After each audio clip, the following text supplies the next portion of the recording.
நம்ம சேனல் இன்று சமைக்காத உணவு பாகம் 7 கூற உள்ளேன். காலையில் எழுந்து காலை கடன்களை முடித்து இந்த பூண்டு பல்லை உரித்து பச்சையாகவே மென்று சாப்பிட்டு விட வேண்டும்.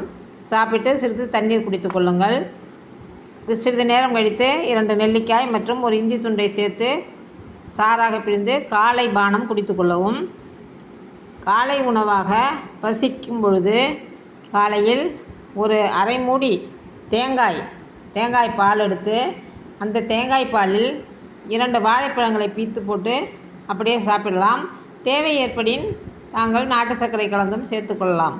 மதிய உணவு என்று எடுத்துக்கொண்டோமானால் சூரியகாந்தி விதை மற்றும் மாதுளம்பழம், ஊற வைத்த பாதாம் பிசின். இந்த பாதாம் பிசின்களை முதல் நாள் இரவே ஊற வைத்தீர்களால் நல்ல ஒரு கிண்ணம் அளவுக்கு ஊறி வந்துவிடும். இந்த மூன்றையும் கலந்து மதிய உணவாக எடுத்துக்கொள்ளுங்கள்.